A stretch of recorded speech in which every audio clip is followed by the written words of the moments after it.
BYU football, Elisa Tuiaki. Our Twitter question today, what questions do you have for our guests today? And let's begin with this, Coach, at Jeff Aka, tweeting in, ask Tuiaki what his 40 time is. Now? Yeah. Man, probably like 5'4". 5'4". If I'm lucky. Spencer ran a 5'3". Should we have a race off? A 40 off? You're not going to beat me. I'm going to trip you up or something. I'm going to get to the finish line before you.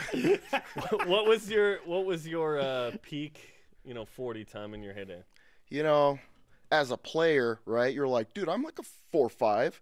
I was probably realistically maybe a 4.7, okay, 4.8 if I was lucky. You kind of get to the age where you let things sink in and accept reality, and you're like, I was not a 4.5. A mental 4.5. Yeah. Yeah. Hey, for the record, unofficially 5'16", okay? Oh, all right. Unofficially a lot of things. Yeah. Coach, it's hard to believe. We were just talking during the break that, man, it's been a year, and we're here again. This is year 2 for you as the defensive coordinator with this new staff, things in place. Why do you feel like most staffs going from year 1 to year 2 make such a significant jump? What is it about the year 1 to year 2 jump that makes you just feel so much better about things? I think most of it is just really the players, where you start to get kids in the same system, and you start to get them to understand the nuances of little schematical things that you point out on film that probably doesn't click the first year. Then all of a sudden the aha moment hits for them, and like this spring was really cool to see them perform. Some of these kids making adjustments on their own, and you start to feel like a driver's ed teacher. You're just kind of giving them the keys, and they're doing it. And I think that's what it's about. Those guys really take ownership and taking it over, and the defense ends up becoming theirs, which is what it should be. Before the season, you said the top two teams, if I recall, the top 2 things defensively were points allowed and takeaways. You finished 14th in the country in scoring defense and 2nd in takeaways. Was that how you were hoping it would play out as a defense? Because it was pretty good.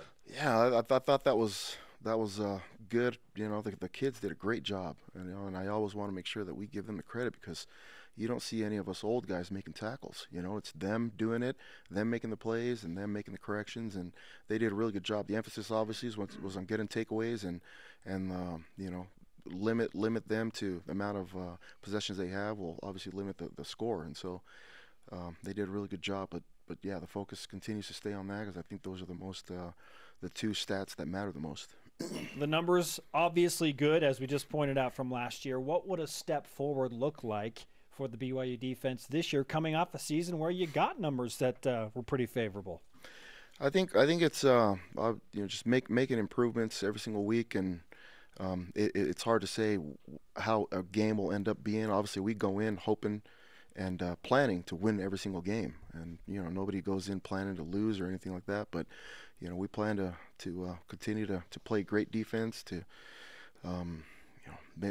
have some big hits like the ones that Butch is known for this last year, and you get other guys kind of telling their own story in their own way, and it's cool to see that.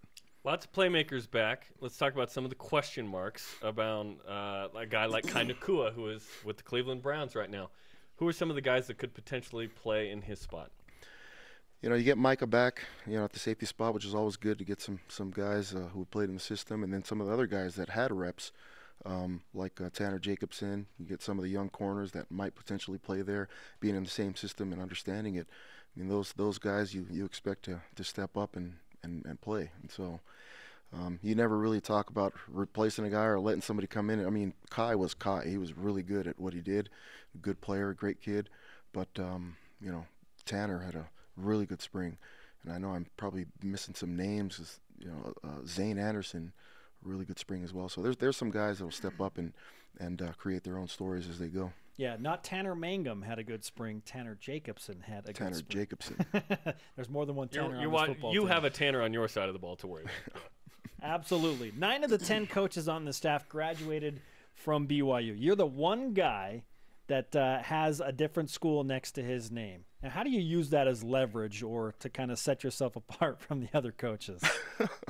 I don't use it as leverage, or we don't really talk much about it. It's it was the right fit for me at the time, and I would have given my left arm to come to BYU, but the truth was it just wasn't in the works for me, and so I probably would have walked on here But Galani was a GA here. He ended up taking his job over there at SCU, and he talked me into coming with him. And he's a great recruiter. And so I went with him, and it ended up working out perfectly for me. Now, if BYU could have just seen your 4.5 speed, then maybe Man, things would be different. They would have loved me. I would have been running the water in, like boom, TV timeout. I got it. Here you go. Drink up. You just need some elder gentleman with a slippery finger, just a little early, and then you would have been. When you look at the pass rush of this team, what kind of strides do you think you're making in terms of maybe personnel or scheme that maybe you can get a few more sacks, a few more tackles for loss? You know that all comes with time. You know, obviously personnel plays into it, but in my experience, just teaching pass rush and teaching all that, it's a holistic thing for the whole D line. One guy always gets the sack, and everybody sees it on TV and they give him the credit. But in our room, one guy gets a sack, we all get a sack because it all works together. Making the quarterback feel like his world is collapsing on him happens when everybody's doing their job. If you get two guys doing a really good job pass rushing, but two guys freelancing, it doesn't work like that, at least in the way that we teach it. And so, you know, our whole thing is the quarterback is the most important guy on offense. If you can disrupt his timing, you can disrupt the whole play. And so for us, it's about making the quarterback move his feet and making his timing change. And if you can do that as a D-line, sacks will come. It'll end up coming. I don't know who's going to end up getting it. The majority of the defensive ends always get it, but for the most part, we all, as a defensive line group, celebrate that, and they should. I think it should be like that. So much attention has been paid to the linebacking core that you bring back, and it's an obvious strength that you have on the defensive side of the football. What's the biggest question mark that you have about your defense coming back in 2017? You know, the question mark every year at any program that you're at is always about new guys coming in and how fast they can get it. We've got some great kids with a little bit.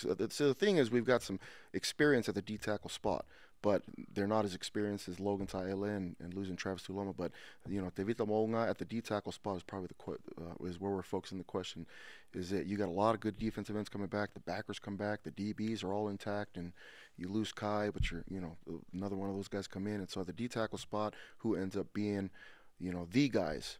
I always go into a game thinking 5 D tackles are going to play, and so there's a lot of youth there. It's just really how fast can Big Mo learn to hold up blocks and really be disruptive, as well as Lorenzo Fautea and Alden Tofa. You know, there's new names is really what it is. But you got Kesni Tausinga, you got who has experience. You got Meti Tautel who has Talia Uli who has experience. Handsome Tainel who has experience. You know, you got guys here with experience. It's just they don't have as much experience as the other guys, and so it's really who are the 5 guys that are going to step in and be the D tackles. You mentioned Mo Lungi. I was going to ask you what it would take for him to get on the field at some point. I think some people think, oh yeah, he's going to contribute right away. He hasn't really played football. This may take some time. Yeah. Every guy who has. I mean, I've coached several guys who haven't played football, and then some guys get it a little bit quicker than others, and some guys it takes a little bit of time. But you know, if they're Cougar Nation, just be patient with him, and you know, he could end up being really good this year. It could end up taking a year. I don't know, but we haven't had a chance to coach him yet because of the rules and all that stuff. But we're excited about it and see what he can do. It took Ziggy like 3 years, and he was in incredible shape. You know what I mean? Like, it just takes time for a guy to figure it out.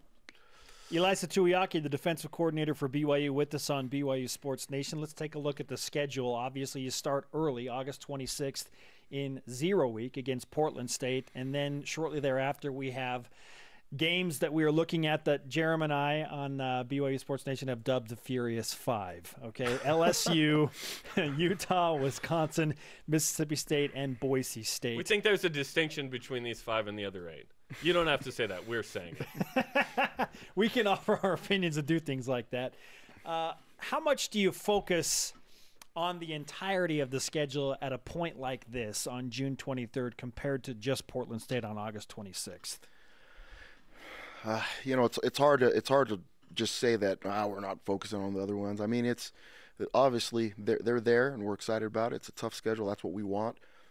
But it, you know, for us, for our players, it really realistically is about just the first one. And Portland State's done a really good job in all their, you know, in the past few years, upsetting teams, you know, and upsetting teams, but really they're a good program. They do a good job, and so we got to make sure that we show up. But if there's, to me, there's no face on the opponent, right? If I tell you to two gap, or I tell you to one gap, it doesn't matter who's on the other side, whether it's a Portland State guy or ULSU guy. Your job description never changed. And so it's really getting the kids to buy into what I do matters, what they do doesn't really matter. We're just going to play, and we're going to do what we do. The good news with Portland State is that former Cougar Alex Caressa is not the quarterback and will not be dancing around next year because he was a senior and he's over. Those 5 are interesting because let's say you win the other 8 and you lose all 5 of those. It'd be a little weird because those are kind of showcase games. Those are going to be more nationally relevant. So Portland State is week 1, but how much of an opportunity is there for this program to continue to showcase what it is, like last year, in meaningful games against really good opponents on national TV? No, I mean those games you've got to show up, and I thought the last year was good. We could have, should have, would have, whatever, but I think the bottom line is we showed up, competed, and hopefully we can pull away with some of those wins, some of the ones that escaped us last year. But it's very important that we come in and win games, really. I'm hoping we have another string of 7 consecutive close ones just for everyone's cardiac arrest. Yes, yes. Hey, I didn't get the chance to ask Kalani who his favorite linebacker is, so I'm going to ask you. No, I'm just kidding. Coach Kaufusi, you guys didn't hear that? He's the best, man. Wait, I thought he played D-line. Good stuff. Coach Tuiaki with us. Great to have you with us, man. Thank you. Appreciate it. We'll see you on the course, and you know which one. Yes, yes. We'll see you, okay?